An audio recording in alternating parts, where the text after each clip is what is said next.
the victim should have gotten out of the way. When the victim didn't get out of his way, he decided he should pull him over. He regularly— What the fuck? This is the— there's no way this works. It's— first of all, it's illegal to impersonate a police vehicle. You can't even have sirens. Say the—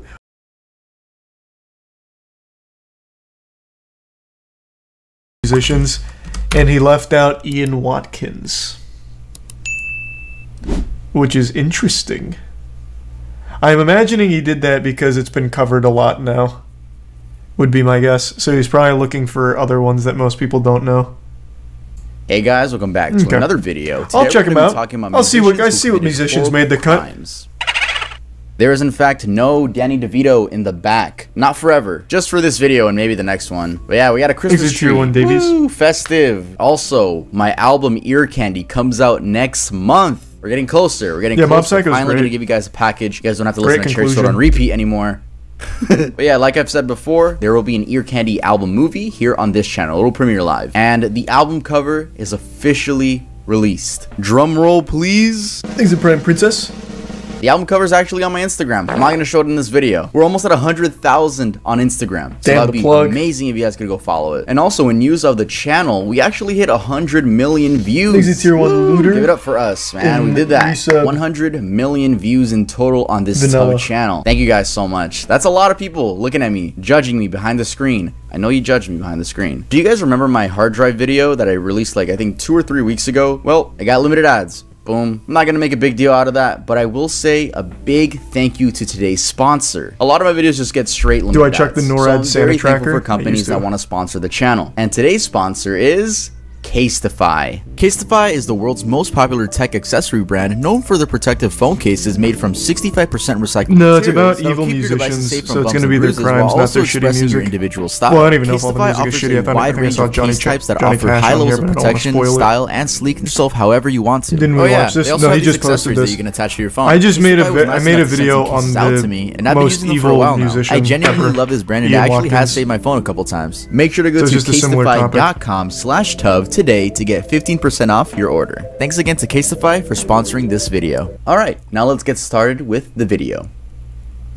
Sid Vicious. John Simon Ritchie, better known by his stage name Sid Vicious, was an English musician, best known as the bassist for punk rock band Sex Pistols. Despite dying in 1979 at age 21, he remains an icon to some of the punk subculture. To say John had a troubled childhood would be an understatement. He was raised by a single mother who sold marijuana to get by. She later remarried and John now had a stepdad, but sadly, that man passed away 6 months later due to kidney failure. By the time John was 15, his mother's life was consumed by a heroin and opiate addiction, causing him to feel lonelier than ever. While attending Kingsway College of Further Education, which was a school for students with difficulties, John admitted to a counselor that he had thoughts of and that he would torture and kill cats in his free time. That same year, Ritchie met fellow Kingsway student John Ladon, who introduced him to his friends John Gray and John Wardle. All four, who became known locally as the Four Johns, quit school and began squatting in various dismal locations. 3 of the 4 Johns would then take nicknames. Liddon gave Ritchie the nickname Sid Vicious after Ritchie was bitten by Liddon's hamster, Sid. 2 years later in 1975, Glenn Matlock and Paul Cook joined the band, now rebranded to Sex Pistols. Though Ritchie still wasn't a part of the band. It wasn't until 1977 that tensions started rising between member Matlock and their manager Malcolm McLaren, which led to Matlock being kicked from their band for, quote, liking the Beatles. The work environment was pretty toxic, with Matlock revealing that their manager purposely made them pick fights with each other because he thought generating chaos between the band was a creative mechanism. Sid and his then girlfriend, Nancy Spungen, hosted a party in their hotel room, during which Vicious took approximately 30 Tuinal tablets, and while many people came and went, he was comatose for the rest of the night. At about 11 a.m. the next morning, hotel staff found Spungen dead on the bathroom floor, with a knife wound in her abdomen. Vicious was found wandering the hallway. He first claimed to have killed her, then said he remembered nothing. 2 people who had been at the party stated that Nancy was alive at 5 a.m. The murder weapon was identified as a Jaguar K11 hunting knife, which Nancy had purchased for Sid a few days earlier. Vicious was arrested and charged with second-degree murder. He told police that he and Nancy had argued that night, but gave conflicting versions of what happened next, saying, "I stabbed her, but I never meant to kill her," then saying that he didn't remember anything. Then after that, saying that Spungen had fallen onto the knife. Later, this kind of shit happened. Like, he mentioned the torturing and killing cats. That's where it always starts for a murderer, or I guess like a full-blown like psychopath fucking maniac. That is like the #1 sign that someone will end up doing that to a real person. Torturing, killing animals. That is just the most common thread. I think the second that gets mentioned, they need to take that very seriously and monitor the person. There needs to be some very serious repercussions for that shit. That is just like the most cited correlation ever. Like an early sign of someone who will likely be a murderer. Makes no sense why it's still not taken super seriously. A lack of respect for life. I think it's still just that notion that, oh, it's just an animal. That's a huge distinction. He's just doing it to cats right now. He'll never graduate and do that to people, surely. But I mean, there's tons and tons and tons of killers. All, and very many of them, have no problem being open that it started when they were kids with torturing and killing animals. I just don't know like how much more evidence they need of that being a telltale sign.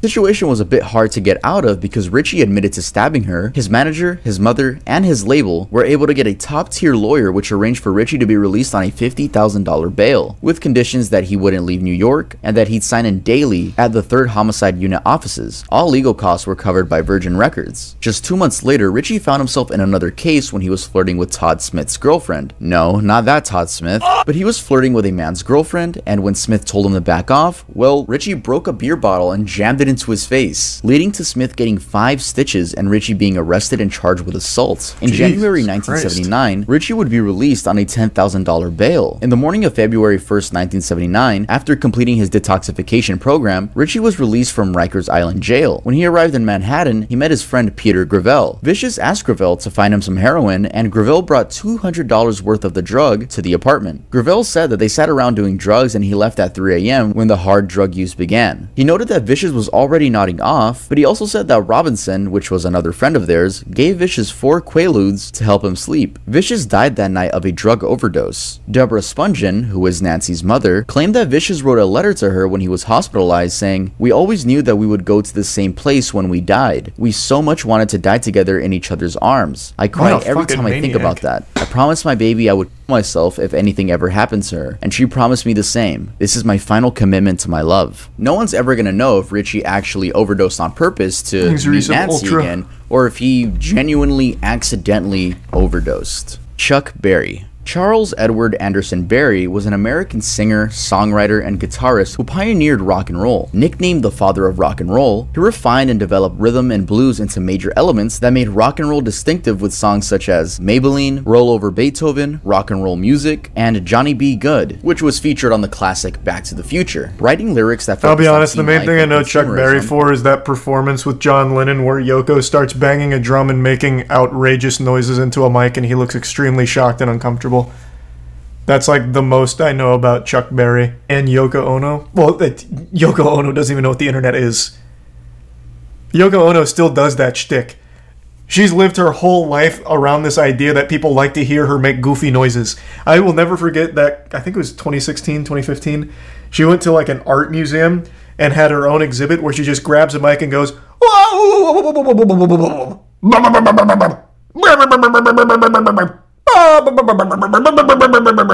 for like 5 minutes. Yoko doesn't know what the fuck the internet is.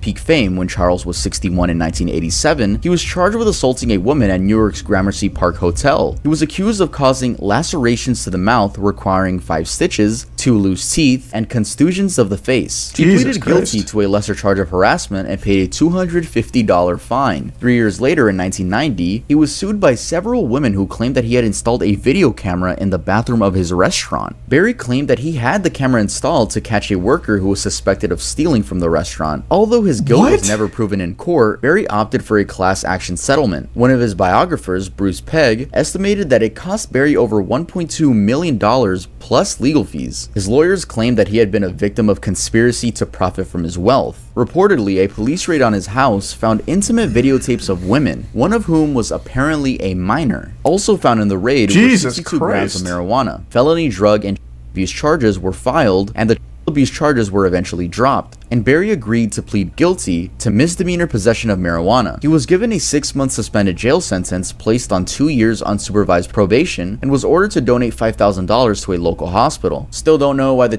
abuse charges were dropped, even though there was apparently a video. Later videos Berry recorded of himself urinating on a woman, and another of her defecating on him would surface. And one of the Wait, this guy was like the original R. Kelly pisser. He recorded a video of him pissing on a woman like 10 years before R. Kelly did. Maybe R. Kelly was inspired? Interesting. The defecating, I don't think R. Kelly ever did. I don't think he ever got shit on by a woman. Well, he may have. I have no fucking idea. But that was never in any of the court documents. So he didn't want to go full Chuck Berry. It was a half measure. There's a tier 1 sergeant and the 5 gift subs destroyer. Thank you, destroyer. The prime grit and resub brain. John McAfee. Yeah, I still don't know if that one's true, but I still just love the mythos around that. It was rumored that John McAfee would hire prostitutes to sit in this special swing he made that had the ass cut out of it so that way he could lay under it and they'd shit on him. That was a kind of wild theory. Don't know if it's true. There's a lot of mystique around the life of John McAfee. There's really no telling for sure what's real and what's fake. I don't remember if we asked him that on the podcast or not. I don't think so. This is old lore. Yeah. Someone just brought up John McAfee. So I was just explaining why. You asked about the whale thing. Yeah, we asked him if he actually had sex with a whale, which he denies. But I don't remember us asking about a shit fetish. Videos is it's on Reddit. Doesn't show that much, but you can hear a Chuck Berry fart and then ask, "Did I fart in your face?" Not gonna play the audio. Oh, what? Pretty odd and wild stuff. Nonetheless, the you can't tease me with that, Tub. What? Say that again. Face on Reddit doesn't show woman and another of her defecating on him would surface. And one of those videos is it's on Reddit. Doesn't show that much, but you can hear a Chuck Berry fart and then ask, "Did I fart in your face?" Not gonna play the audio, but it's pretty odd and wild stuff. Nonetheless, the dude was a fucking Okay, hold on. Just pulling that up.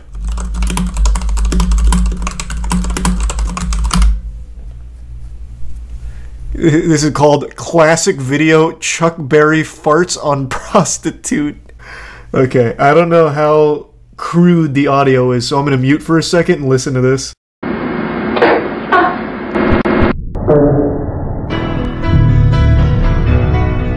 That was a lot cooler than I thought it was going to be, too. It's not muted. Well, you're welcome then. How about that? That was hype. The video had like his legs over his head. It was like the fart was aimed at her face. Fucking weirdo bad guy though. Interesting fart though. Creep. And he died on my birthday, March 18th, 2017. He died due to a cardiac arrest. It's so annoying that his music is built in all Teslas on their little Christmas mode. Hey Elon, this dude was a full-on predator. It does seem that way. Goldvik Ethan, aka Faust, is a Norwegian drummer known primarily for his work with the black metal band Emperor. In 1993, he was sentenced to 14 years in prison for, get this, murder. He's been out of prison since 2003, but according to Ethan, while walking home from a pub through the Olympic Park, a well-known gay cruising spot, a man named Andresen drunkenly approached him and solicited him for sex. Ethan agreed to go with him to the nearby woods, and there he stabbed Andresen 37 times. Ethan claimed that he felt no remorse at the time. Ihsan, his bandmate in Emperor, said that Ethan, quote, had been very fascinated by serial killers for a long time, and I guess he wanted to know what it's like to kill a person. The media has linked the murder to black metal, and speculated that Ethan was motivated by Satanism, fascism, or homophobia. In a 1993 interview, he stated, "I am not a Satanist, but I praise the evil." In an interview for the book Lords of Chaos, he explained that he had been interested in Satanism, but there are other things as well. Basically, I don't give a shit. In a 2008 interview... Which one's the one that's, what is it, the Church of Satan?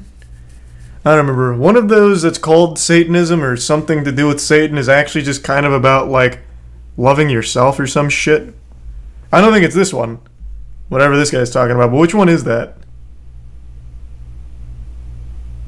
Oh, the Satanic Temple.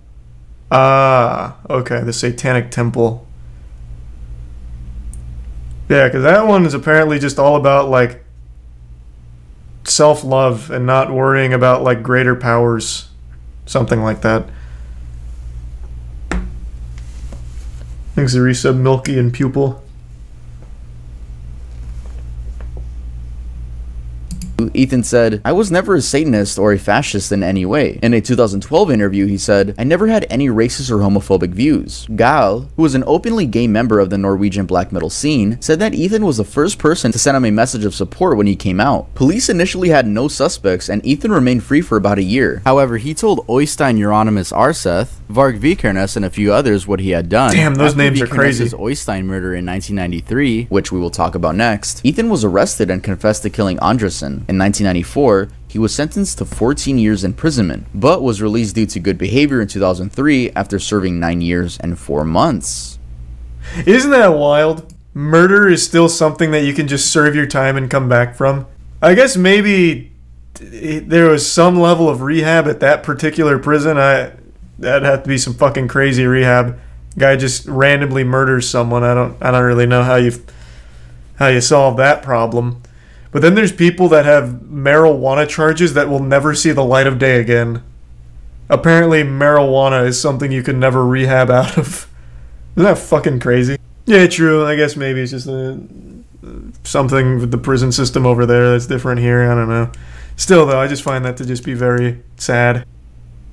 Varg Vikernes. Now, the Mayhem Band is a topic you guys have requested a lot, but I honestly don't think I'm going to make a dedicated video to them anytime soon. There are some great documentaries here on YouTube all about that. However, I will talk about Varg Vikernes, the 1993 to 1994 bass player for the band. On June 6, 1992, the Fantavstave Church, dating from the 12th century and considered architecturally significant, was burned to the ground by arson. The cover of Burzum's EP, Ashes, is a photo of the destroyed church. By January 1993, arson attacks had occurred on at least 7 other major stave churches, including one on Christmas Eve of 1992. He was found guilty of several of these cases. At the time, media outlets reported that he was associated with some type of Satanism. In later interviews, Vikernes, man, that satanic panic was in full effect. Arsons said they weren't satanic, but instead revenge for the Christian desecration of Viking graves and temples. According to him, the arsons were on the anniversary of the Lindisfarne Viking raid. He claimed that all the burnings except for one were done by one person. In early 1993, problems came between him and Euronymous, which was the band's lead guitarist, which ended up in Euronymous' murder. It's been speculated that the murder was a result of a power struggle, or a financial dispute, or maybe even an attempt at outdoing the stabbing by Faust. On the night of the murder, Vikernes and Blackthorn drove from Bergen to Euronymous' apartment at Toyengata in Also. Blackthorn allegedly stood in the stairwell smoking, while Vikernes went to Euronymous' apartment on the 4th floor. Vikernes said he met Euronymous at the door. Jesus, this is so much to keep track of. Holy shit. When he stepped forward and confronted Euronymous panicked and kicked him in the chest. Vikernes claims Euronymous ran to the kitchen to fetch a knife. The two got into a struggle and Vikernes stabbed Euronymous to death.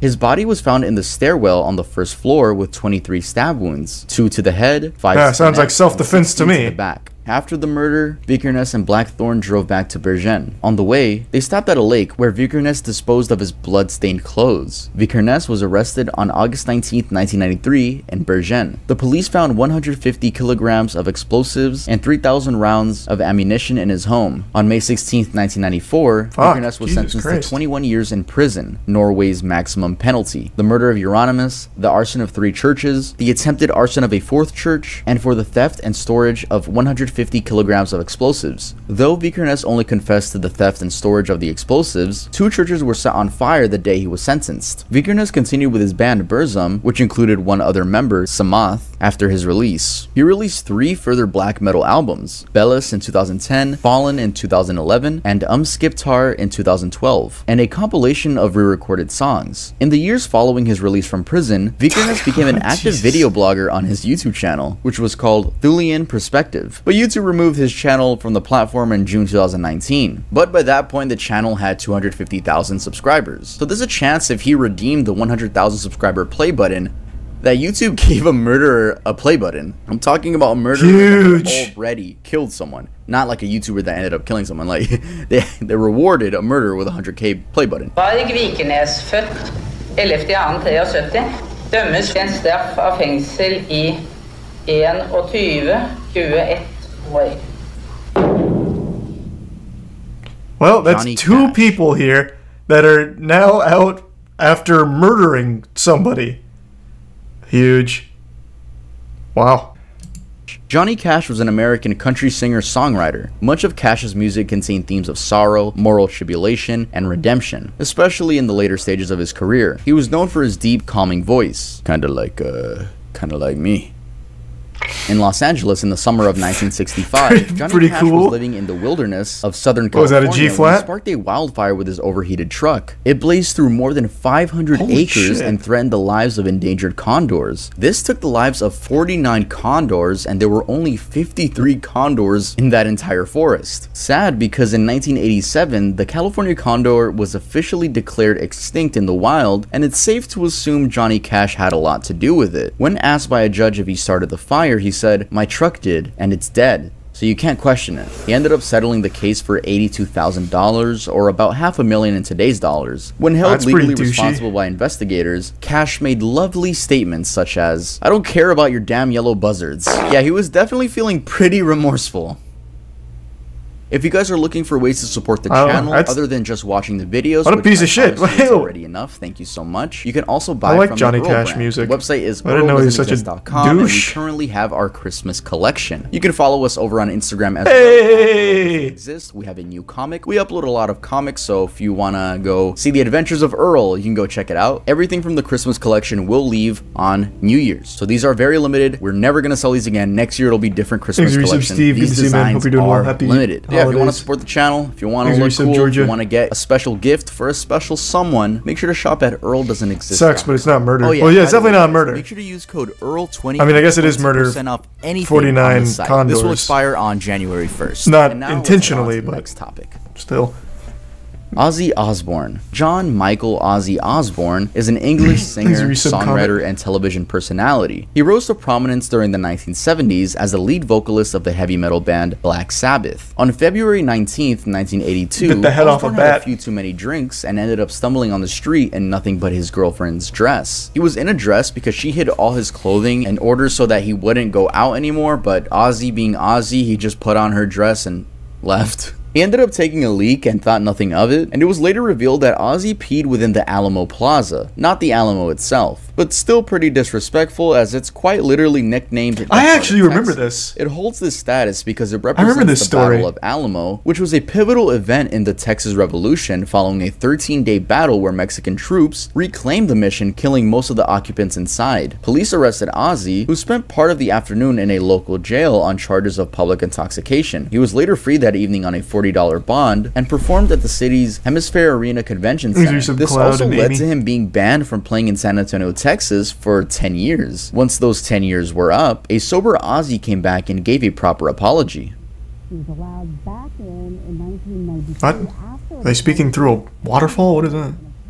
DMX. On July 1st, 2004 at 8 p.m., DMX, whose real name was Earl Simmons, and his friend were at the JFK airport, specifically in the parking lot for terminals 1, 2, and 3. Allegedly in a hurry, DMX and his accomplice were becoming irritated with the speed of the car in front of them, so DMX turned on the siren lights of his Ford Expedition. Why he had siren lights?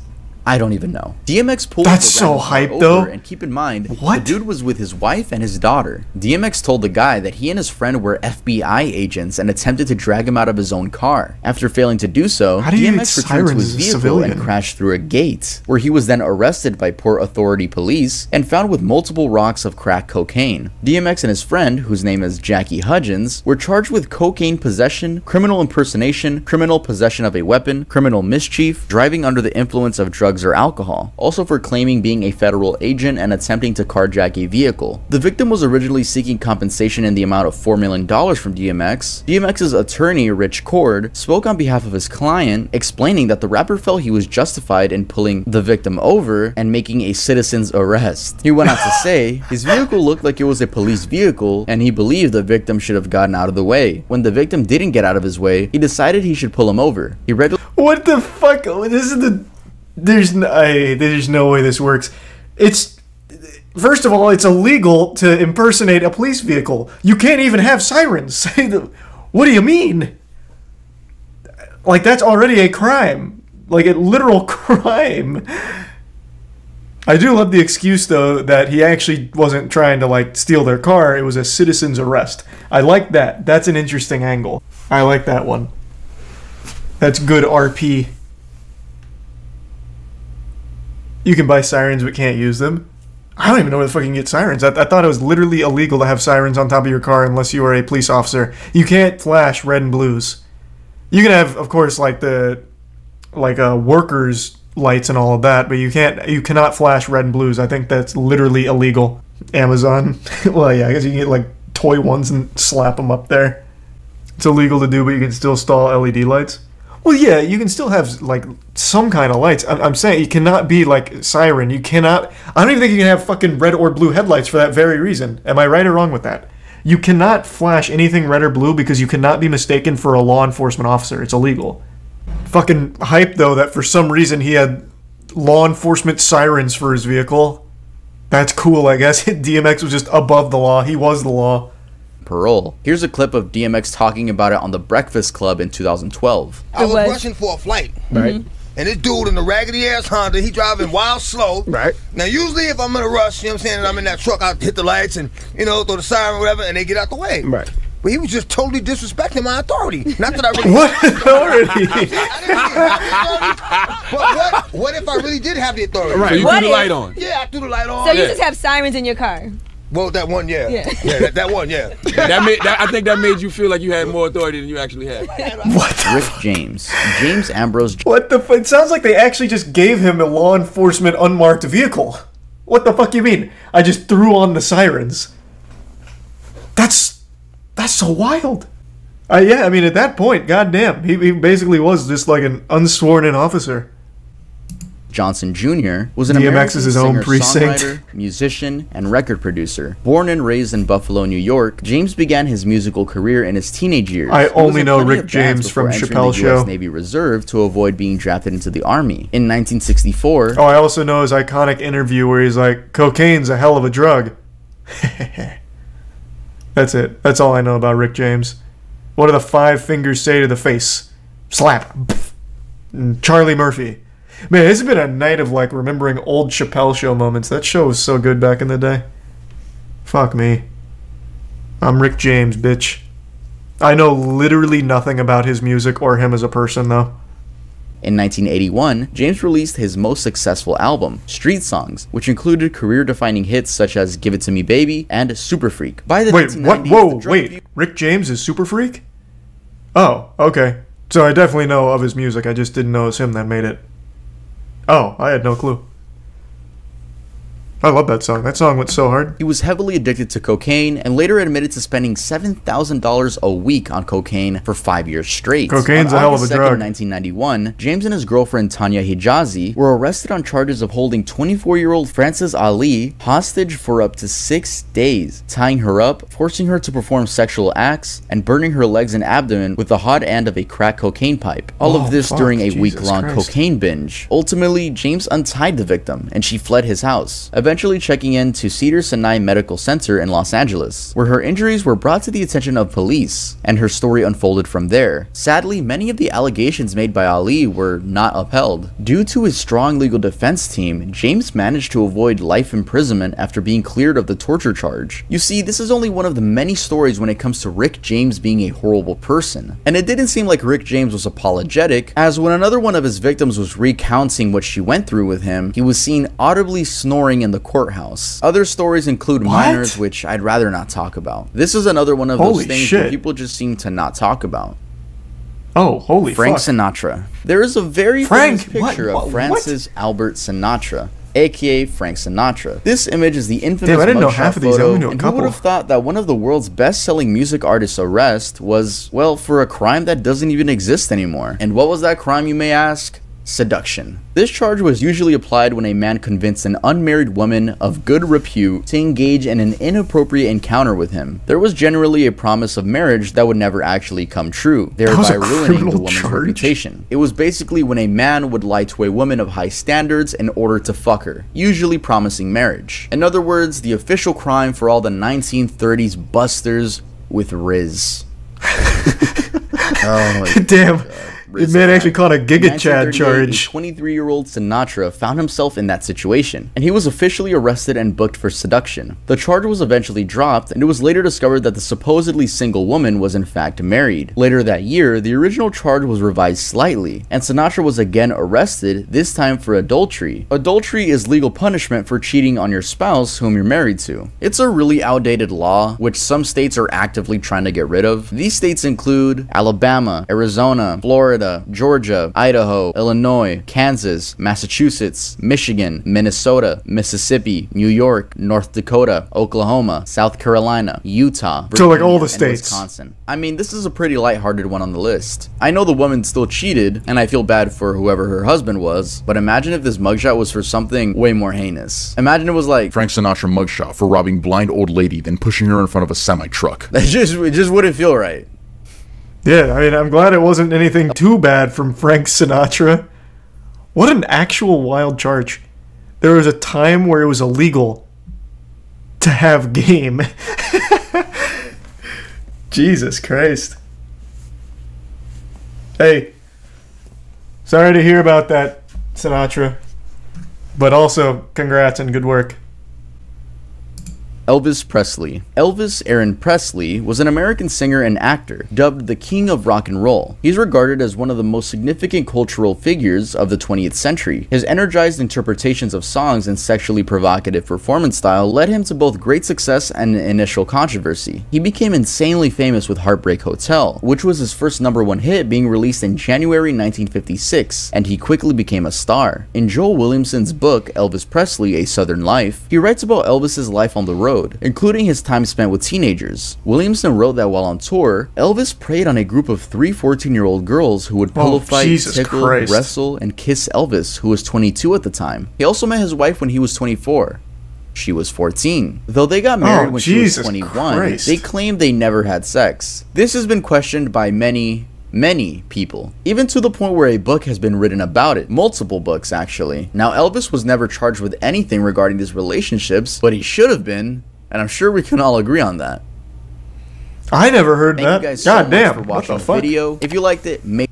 Nice. Yeah, I didn't know most of those. I am surprised he didn't put in Ian Watkins. What he did is still worse than everything on the... His entire musical career, everything he did behind the scenes is the most heinous shit imaginable.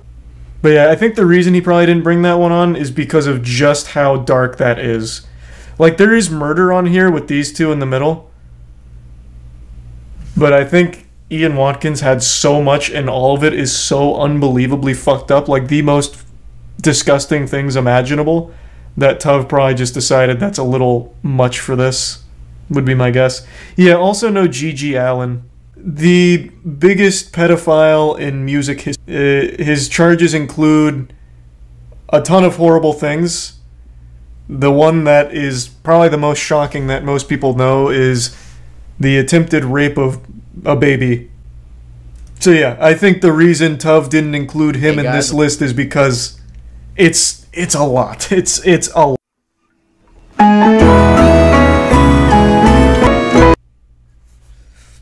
Former governor of Vermont, Howard Dean, literally ruined his career over the Dean scream. Wow. We actually have an old head in here. The Dean scream is what Chappelle, back in the early days, made an entire skit based off of. We're going to Oregon. We're going to Vermont. Ah! And then Chappelle made an entire skit out of it. His career ended on the spot. That is a classic. Which is so stupid. It's actually... I'm going to play it. I'm going to play the clip. What was his name again? Dean... I'll just do Dean Scream. It's crazy to think of this now because at this point, this guy would get 1 million Twitter followers overnight and become a TikTok sensation if he did this right now.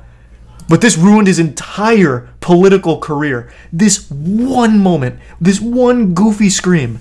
You know something? Tell him, Dean. You know something? Fuck yeah, Howard! We will not give up. He sounds like the president from Independence Day when he gives his last speech. Arizona, or New Mexico, Oklahoma, North Dakota, Delaware, Pennsylvania, Ohio, Michigan. We will not quit now or ever. We want our country back for ordinary Americans. Exit Tier 1 raise. Apparently, I don't remember this for sure, but I do remember reading that he was actually an extremely liked candidate right up until that moment. I'm going way into the data banks of my brain for that, but I think I remember reading that going into that, people fucking loved him. Like, people fucking loved that guy. But the second he did that silly scream, they threw him to the wolves. That was true? He had a lead in the polls? Okay. Yeah. Like, it is like a WWE performance. Just one and he cooks it up, too. Like, look at him charging it. It's like a spirit bomb. Like the White House! Yeah! Yeah! And then Chappelle kind of just dug the nail in the coffin. He made a whole skit about it.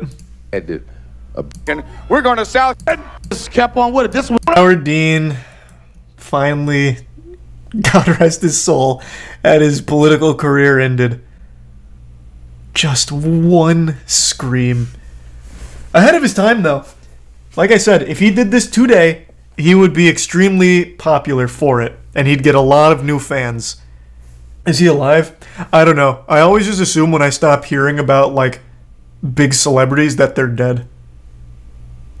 It's a bad habit of mine. I just assume that the reason I stopped hearing about them is because they died. He reprised his speech in 2016, no scream, though. What's the point, then? Here's what I say. I think Howard Dean should get the cobwebs off. You know, get on his dancing shoes again and make a run for it. But this time, invest heavily in the Dean scream. I think that should be the focal point of all of his campaign rallies. Build his whole brand around that and give it another crack.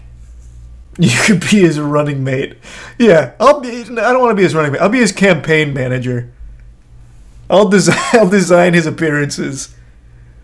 I'll have this man going on like Twitch rivals for games he doesn't even fucking play just to keep saying, yeah. Did Howard Dean in the next Smash tournament? Oh, yeah, have him casting Smash. But then wouldn't he become the breathtaking? No. I think it's a little different with the Dean scream. I legitimately think he got done so dirty. I don't know why that scream ruined him. Like, I really don't, to be honest. I don't know why people got so upset at the Dean scream back in 2004. He got done so fucking dirty with that. They sampled the Dean scream in Breaking Bad. Oh, really? What? When? I don't remember that. In here? We're going to South Dakota! You got one part of that wrong. You stream the raids? Yeah, chat's welcome to join too, as long as you're good. This is not meth.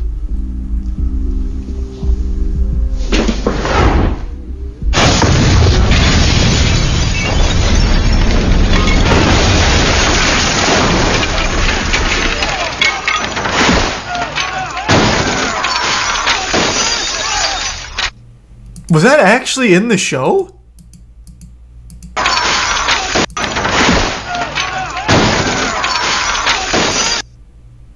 Wait, what? That...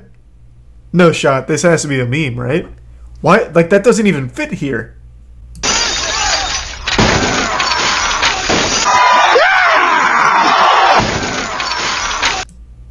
Nah, no shot. That's definitely just like a meme. Find another clip. Good idea.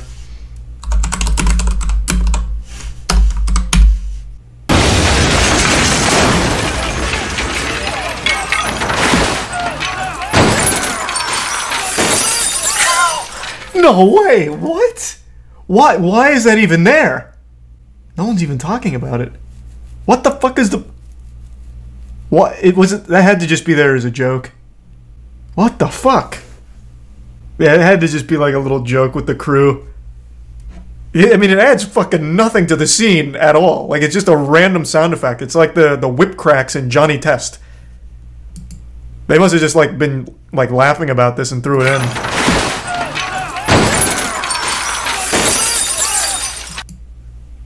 Alright, all power to him then. I wonder how many other times the Dean Scream has been slid into movies and shows. Have you seen the insurance scam? People who literally jump in front of moving cars and nearly die just to scam people? Well, that's as old as time, man. Yeah, that one, I've known about that for years and years and years. That is an ancient scam. The good old Saul Goodman. Yeah, but with like really awful actors. Almost all of those insurance scams are so bad. Like, it is like the least effort imaginable. Let's see if there's any I recognize off just the thumbnail. Here we have a rich one. Oh, no, that was a tricky move. Looks like you're overcompensating for something with that wing. Thanks, resub Fabe and Aurelian and Salad. Here. Oh, how dare they? That was so unprofessional. Oh, God. Guys, where is the police brutality when you actually need it, you know? Whoa. I've seen this one. That one I've seen. Yeah. So, go back over there, sit down, and I know that one. That one's old. This one's old as shit. Alright, let's see here. Oh, hello. What the fuck? What a technique. Wait, what the fuck? That actually probably like broke his whole ass bone. He like actually went for like a full-blown drop kick. I haven't seen that one. That's kind of hype. He got kind of high too off that.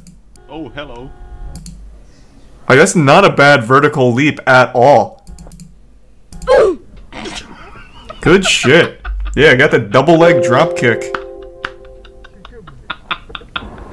Do these type of scams actually work?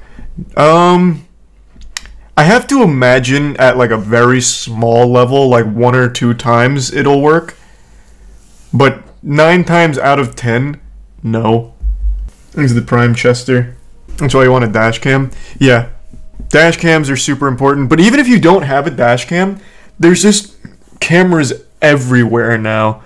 So like you'll have a camera at pretty much every intersection or pretty much everywhere in general. Even though, like nearby buildings will have cameras that you can just use during one of these cases. There's a Prime Chris. So it probably doesn't work often. How do you get the footage? Well, since it becomes an insurance issue, your insurance probably subpoenas the businesses for the footage. You won't get the footage? I mean, what do you mean? This right here is clearly not from this guy's dash cam. Like, there's plenty of examples, like nearby locations, like, since it's an insurance thing, they probably aren't going to just let it go. Thanks to 5 gift subs, Lethargic. Appreciate it, Lethargic. And the resub Valo and Dame. There's some brake checking going on here. And that is why you always have to have a dash cam, just in case you come across some of these dingleberries doing these stupid stunts. But anyways, let's see how this one will end. Come on now. I prefer the like on foot ones better. Is always the answer. Wise words, Jeremy Clarkson. Wise words. Whoa. Wee. Oh fuck! Oh god! This guy is a train wreck. Jesus Christ! Yeah, this guy's like a zombie. Unfortunately so. Yeah, not too proud of this guy. Not cool haircut though. God damn. What is that? It's like a chocolate smudge on bath salts, probably. He's on that K2. Alright, let's see what's going on here. Thanks the resub, or the gift sub twin. Whoa. Break. Don't let him win. Don't let him win. Yes. Take the L and do a walk of shame. And why are you running? But yeah, it's very common. Insurance fraud is a very common scam attempt. It just isn't effective, usually, ever. There has to be someone that has tried to master this. I don't think so. I imagine you only ever try it once. Like when the desperation is overwhelming, you try it once, and I imagine you probably get like seriously injured going for it. Like in the cases where it actually isn't caught on dash cam is what I'm talking about. And then you still lose in the end. Thanks to the resub, Dickley, LD, Machina, Strudio, Arrow, Grilled Cheese, and Chaka. They're serial insurance scammers? Like famous ones? Do you think people have died trying to do a scam like this? Oh, absolutely. Pretty common scam to reverse into someone because rear driver is always at fault unless there is footage it's impossible to prove. Yeah, brake checking. Well, I guess driving in reverse is like the upgraded level of brake checking, but yeah. Thanks to resub me gap. I just have to wonder if it's ever really worth it. Like, I just can't imagine as the insurance scammer you get much out of it. Because you still have to pay fees as well. Like, just to, like, make the fight against the insurance. Like, I just can't imagine you get more than, like, pocket change from one of those cases. Easier than a job, though? Not really. It's a one-time payment that you have to fight for months. When I got into an accident back in, like, 2012, it was a low-speed accident, and the lady sued faking an injury. She had to spend thousands upon thousands of dollars going to a corrupt doctor multiple times in order to sign off on, like, here's her injury. And then by the end of it, like, the case wrapped up as, like, a $10,000 settlement or something. And she probably spent more than that just getting all the paperwork together and then visiting the doctor so many times. Like, you just... I mean, my insurance rate went up, so if it was a fuck you to me, she succeeded there, but, like, she didn't profit, like, at all. Well, it was a very low-speed accident, like, at like, a stop. And I talked to her for, like, 2 hours, and she was joking around. She even called her boyfriend up to come over to hang out. Like, she was totally fine. That she had no injuries whatsoever. And then she even did the classic, like, neck brace thing. What was the thought process behind any of that? Bro, have you never heard of ambulance chasers? Man, am I just that old? Ambulance chasers are like a thing. Just going for a paycheck off of fake injuries and shit? It just sounds so dumb. It is so dumb. Again, like, I just can't imagine you get anything out of it. You usually spend more chasing it than you do when you get a payment or a settlement. Just doesn't make any sense. Aren't ambulance chasers the lawyers who go after those cases? Yeah, but the whole thing is called ambulance chasing. So the people that fake it and the lawyers that pursue it. Not true, you don't spend anything. The doctors and lawyers are usually in on it and split it 3 ways. I don't know all the details of that, but using my case for an example, let's say they did split that $10K 3 ways. She did still have to fight my insurance. Or, like, herself. Like, not even, like, the lawyer. So she did still have to spend in resources in order to even battle. And if it was getting split 3 ways, that's even less than she gets trickled down.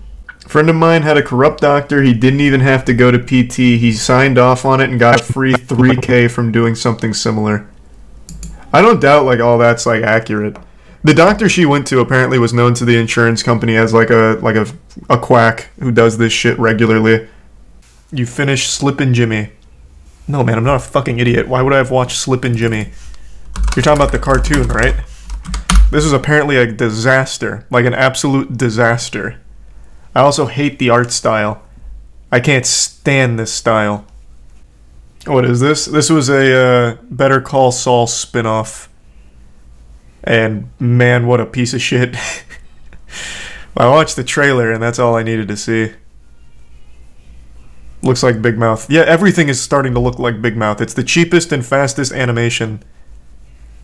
So everything's going that way, and it's really frustrating. You sound like Martin Scorsese talking about Marvel. Hey, I will die on that hill. I think Big Mouth and all shows like Big Mouth are the worst thing to ever happen to animation. They're not only extremely ugly, they're extremely fucking lazy, and they're unwatchably bad. I will scream that from the mountaintops. BoJack's good though. I would what a disservice to BoJack. You really think BoJack looks at all like this? I don't think so. I don't think it's even close.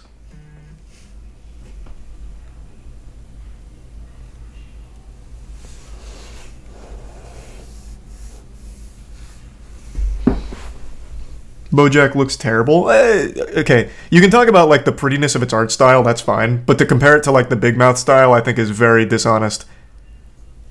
For BoJack in particular, I think the griminess of its art style, like, helps complement the tone of the show.